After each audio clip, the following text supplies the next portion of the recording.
Bonsoir et bienvenue dans le débat de France 24. Ce soir, les combats continuent en Syrie. L'aide humanitaire est toujours suspendue. Mais à New York, la communauté internationale essaie de ressusciter le cessez-le-feu. On écoute tout de suite le président américain et le président français. Ils se sont tous les deux exprimés à l'occasion de l'Assemblée générale des Nations unies. Nous sommes en ce moment à l'œuvre pour en finir avec la guerre civile tragique en Syrie et la menace moyenâgeuse de l'organisation État islamique. Leur façon de penser sectaire et extrémiste qui s'est développée ne sera pas facilement abolie. La communauté internationale doit continuer à travailler avec ceux qui veulent bâtir plutôt que détruire. Et il y a une façon de faire ça, rester unis et détruire les réseaux comme Daesh qui ne respectent pas la vie humaine. Que nous devons poursuivre le travail de diplomatie pour arrêter la violence et aider ceux qui en ont besoin. Comme en février dernier, le cessez-le-feu n'aura tenu que quelques jours. Il aura volé en éclats dès le lendemain de son annonce, sans qu'on en connaisse d'ailleurs le contenu. Le régime est responsable de son échec et il ne peut pas s'exonérer sur des erreurs qui auraient pu être commises par d'autres. Et je dis à ces soutiens étrangers que chacun connaît ici qu'ils doivent forcer la paix. Sinon, ils porteront avec le régime la responsabilité de la partition et du chaos en Syrie. Et on en parle tout de suite avec mes invités. J'ai le plaisir de recevoir ce soir en plateau Philippe Moreau Desfarges. Bonsoir. Bonsoir. Vous êtes chercheur à l'Institut français des relations internationales. Également avec nous ce soir en duplex depuis Beyrouth, Sophia Amara, grand reporter et auteur du livre Infiltré dans l'enfer syrien du printemps de Damas à l'État islamique. Bonsoir. On est ravis également de vous compter parmi nous ce soir. Tout d'abord, Philippe Moreau Desfarges, on écoutait à l'instant le président américain, le président français. Tous les deux se sont exprimés aujourd'hui devant cette Assemblée générale, des tons très différents, presque un état des lieux, un constat de la part du président américain. Non. Alors, Barack Obama n'a strictement rien dit. Il a dit la communauté internationale doit s'en occuper. C'est très clair, rien fait. François Hollande a dit des choses plus précises. D'abord, il y avait de l'amertume dans son discours, parce que n'oubliez pas, la France a été complètement mise de côté dans le processus en question. Donc, il a dit ça. Deuxièmement, il a évidemment désigné ceux qui soutiennent Daesh. Et en pointant du doigt très clairement Damas. Exactement. Alors, on sait très bien que pour le moment, la Russie ne lâchera pas Damas, ne lâchera pas Bachar el-Assad. Oui, cette affaire est tragique. Elle est tragique d'abord parce que tout le monde mélange tout. C'est-à-dire qu'il y a plusieurs ennemis. Il y a Daesh, qui est le premier ennemi. Il y a Bachar el-Assad à Damas, deuxième ennemi. Il y a l'ambiguïté autour des Kurdes. Donc, comment voulez-vous bâtir quelque chose? En outre, contrairement à ce que dit Barack Obama, pour qu'il y ait une forme de paix, il faut qu'il y ait un fort qui impose sa volonté. Or, les deux forts relatifs, les États-Unis et la Russie, ne cessent de se chamailler. Donc, comment voulez-vous avancer? C'est tragique, c'est tragique. Et sur le terrain, bien sûr, Sophia Amara, ce soir, les combats ont repris de plus belle à Alep, entre autres. L'aide humanitaire est stoppée. Nous sommes à nouveau au point zéro. Exactement. Et je dois vous dire que selon les activistes à qui j'ai pu parler aujourd'hui, à Idlib, mais surtout à Alep, ce n'est pas une surprise. Ils considèrent que de toute façon, cet accord de cessez-le-feu était voué à l'échec, comme les autres, puisqu'il n'y a pas, selon eux, d'engagement sérieux de la part du régime syrien de le faire aboutir ou de le faire tenir sur le terrain. La situation est catastrophique parce qu'en plus de la reprise des combats aujourd'hui, par exemple, à Alep, mardi, il y a eu une trentaine de barils qui ont été largués à nouveau sur la population, qui ont fait des morts, évidemment, et qu'en plus de cela, l'aide humanitaire a été suspendue suite à la frappe d'hier qui a visé un convoi d'aide, plusieurs camions qui entraient pour apporter de l'aide à la population qui est exsangue depuis longtemps. Alors justement, à l'instant, l'opposition syrienne dénonce la faiblesse totale de la communauté internationale. C'est exactement ce à quoi on fait face. Philippe Moreau Desfarges. Mais oui, mais le problème de l'opposition syrienne, je dirais ce qu'on appelle l'opposition entre guillemets démocratique, c'est qu'elle n'est pas très crédible. Elle n'est pas forte sur le terrain. Et on voit bien que le problème numéro un, c'est Bachar el-Assad, le pouvoir à Damas, et que derrière le pouvoir de Damas, il y a la Russie et l'Iran. Comment faire quelque chose si on n'implique pas ce bloc. À nouveau, Bachar el-Assad est un épouvantable personnage. Il paiera un jour. Mais l'heure n'est pas encore venue. L'heure n'est pas encore venue qu'il paye. Et pour l'instant, Sophia Amara, on en est à se poser la question, qui était responsable de ces raids aériens sur ce convoi humanitaire hier? Nous n'avons aucune preuve pour l'instant, mais on imagine que les seuls qui puissent être responsables sont l'armée syrienne ou les Russes. Exactement. Et pour être plus précis, selon un réseau qui est présent à Alep depuis que cette ville a sombré dans la guerre, et ce serait plutôt l'aviation russe que celle du régime syrien, donc les forces gouvernementales du président Bachar el-Assad, d'après leur connaissance sur le terrain. Et ils ont leur manière à eux de reconnaître tel ou tel avion, tel ou tel largage.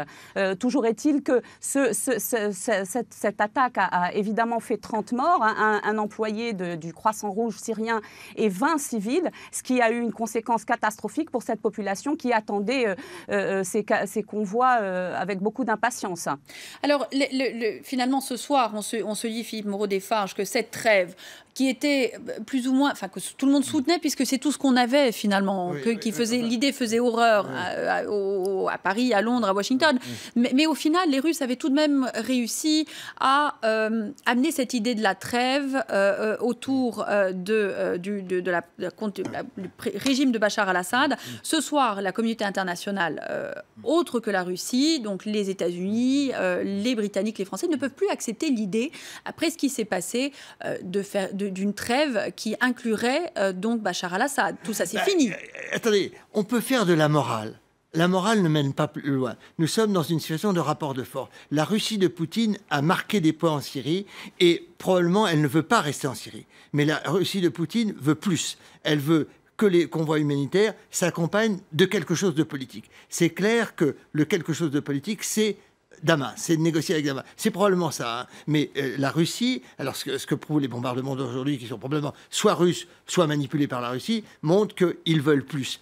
Et n'oubliez pas, aujourd'hui, nous sommes dans un contexte où Poutine veut prendre une revanche. En plus, vous avez vu le succès de la Russie. Il veut prendre une revanche. Il y a une espèce d'exaspération du nationalisme russe. Et tant qu'il n'aura pas obtenu un résultat politique en Syrie, ça ne lui suffira pas. Le résultat politique, c'est qu'il y ait une forme de négociation, c'est terrible, entre l'opposition démocratique et Bachar el-Assad. Le problème, c'est que l'opposition démocratique est l'élément le plus faible. Et hélas, elle a peu de chances de gagner dans cette ère, parce qu'il y a encore Daesh et puis il y a encore les Kurdes.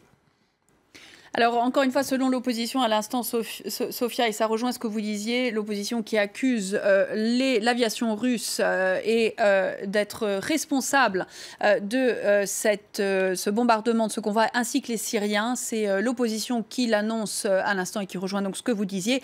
Et comme disait Philippe Moreau-Desfarges, l'opposition syrienne n'a jamais été plus faible qu'elle ne l'est en ce moment. Et c'est vers une solution politique qu'on se dirige avec Bachar el-Assad à la tête de la Syrie.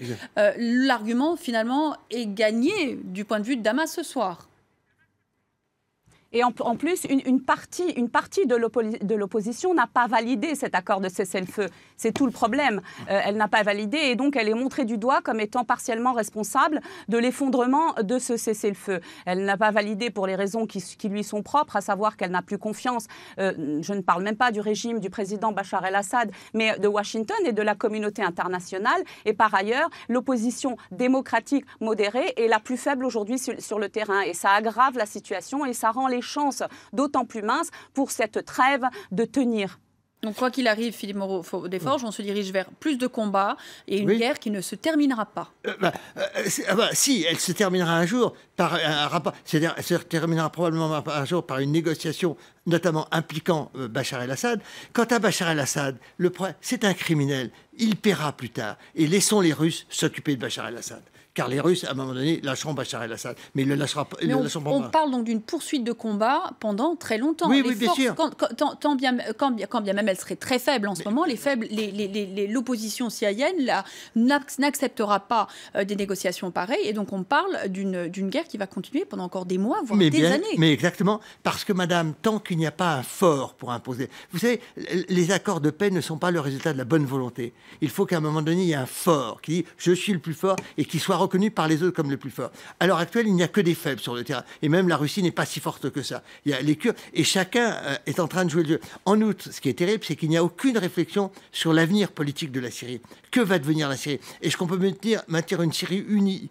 Que vont faire les Kurdes? Notamment les Kurdes sont dans une position très ambivalente. D'un côté, ils essayent de s'entendre avec les Occidentaux. De l'autre côté, ils veulent leur État. Donc, ils veulent détruire la Syrie quelque part. La Turquie aussi a son jeu propre. Non, vous avez raison, c'est triste. La bataille va continuer. Non pas parce qu'il n'y a pas de respect de la morale, parce que le rapport de force est trop fragmenté pour permettre une configuration où il faut qu'un fort impose sa volonté. Sophia Amara? Oui, tout à fait. La balance n'a encore penché en faveur de personne. Et tant que cette force sur le terrain, la force militaire, les forces engagées sur le terrain, qu'il n'y ait pas parmi eux une puissance qui se dégage et qui ait la possibilité et la volonté de vouloir imposer une paix durable, en tout cas un cessez-le-feu durable, eh bien la guerre va continuer. Et pour parler de la trêve actuelle qui vient de s'effondrer hier, eh bien nous avons des rapports des quotidiens avec toutes les violations de cette trêve qui ont eu lieu sur le terrain à Talbissé, à Hama, dans la zone de Damas, par le régime syrien, par les forces russes, qui ont soit largué des bombes de faible amplitude, qui ont lâché également, il y a eu des tirs de mortier du côté de Hamé, dans la banlieue de Damas. Les snipers n'ont jamais cessé d'entrer en action, même pendant la petite période de trêve qui a duré une petite semaine, et le résultat, le bilan est quand même de 27, voire 30 morts civils pendant ce qu'on a appelé la trêve, qui hélas de toute manière a fini par s'effondrer. On a entendu François Hollande dire ce soir devant l'Assemblée générale des Nations Unies, ça suffit, il est temps maintenant de sanctionner les régimes qui utilisent des armes chimiques contre leur peuple. La vérité, c'est qu'il est trop tard. C'est en 2012 qu'il fallait agir. Exactement, c'est trop tard. François Hollande se trompe. À nouveau, dans le cas de la Syrie, il faut qu'on choisisse notre ennemi. Notre ennemi, malgré tout, c'est Daesh, et il faut qu'on s'entende avec la Russie. La Russie est un partenaire incontournable. On ne peut pas faire autrement. Si vous voulez, la morale, c'est très bien, mais il y a des données géopolitiques très fortes, et on sait très bien que dans ces guerres, que veut la population syrienne? Le Syrien de la rue, ce qu'il veut, c'est la tranquillité. Donc, s'il a la tranquillité avec Bachar el-Assad, il l'acceptera. S'il a des promesses de démocratie, il n'en a rien à faire pour le moment. Ce qu'il veut, c'est la tranquillité pour pouvoir enfin être approvisionné. Et bien sûr, Bachar el-Assad va utiliser les instruments qu'il a jusqu'au bout.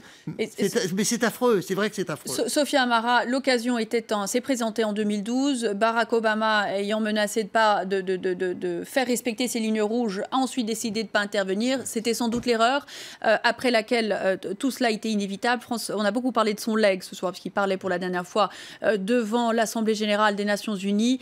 Malheureusement, ça en fera partie. Oui. Ça a été l'erreur la plus grave qui a été commise pendant ce long conflit, ce sanglant conflit. Et aujourd'hui, l'Europe en paye le prix, l'Occident en paye le prix et les Syriens en payent le prix depuis le premier jour. Il fallait à ce moment-là agir. L'Occident ne l'a pas fait. En tout cas, la France était prête à le faire. Les Américains ont lâché Paris. Et c'est aujourd'hui, on paye le prix de cette marche arrière du président Obama. Et c'est à cause de ça qu'aujourd'hui, il est trop tard, comme disait M. Philippe Moreau-Desfarges. Par contre, ce sur quoi je ne suis pas tout à fait d'accord, c'est qu'on peut encore croire en une paix. La guerre doit prendre fin, c'est évident. Mais les Syriens, aujourd'hui, considèrent, contrairement à l'Occident, que le problème n'est pas obligatoirement Daesh, évidemment qu'ils considèrent que c'est une organisation terroriste qui fait plus de victimes syriennes qu'elle n'en fait en Occident, mais qu'aujourd'hui, cette organisation terroriste, barbare, est le résultat, la conséquence, l'allié objectif de ce régime syrien qui est responsable de cette situation. Au final, c'est lui qui a le pouvoir et il est le premier responsable de la situation, je pense, selon eux, et selon l'analyse qu'on peut en faire pour avoir couvert ce conflit pendant longtemps. Deux remarques. Quand on fait une guerre, on ne peut avoir qu'un ennemi, on ne peut pas avoir deux ennemis.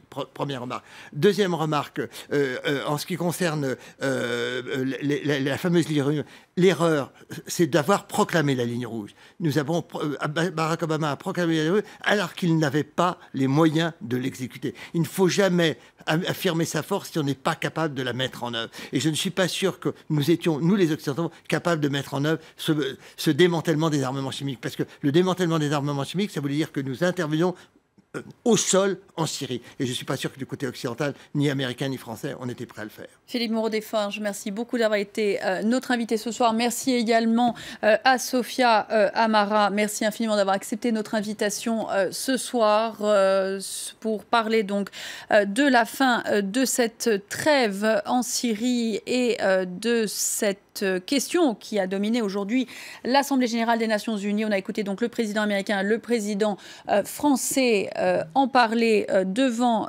ces dirigeants du monde entier qui étaient rassemblés aujourd'hui à New York. C'est la fin de ce face-à-face. L'information continue dans quelques minutes et on se retrouvera demain soir pour un tout nouveau débat sur France 24. Très bonne soirée.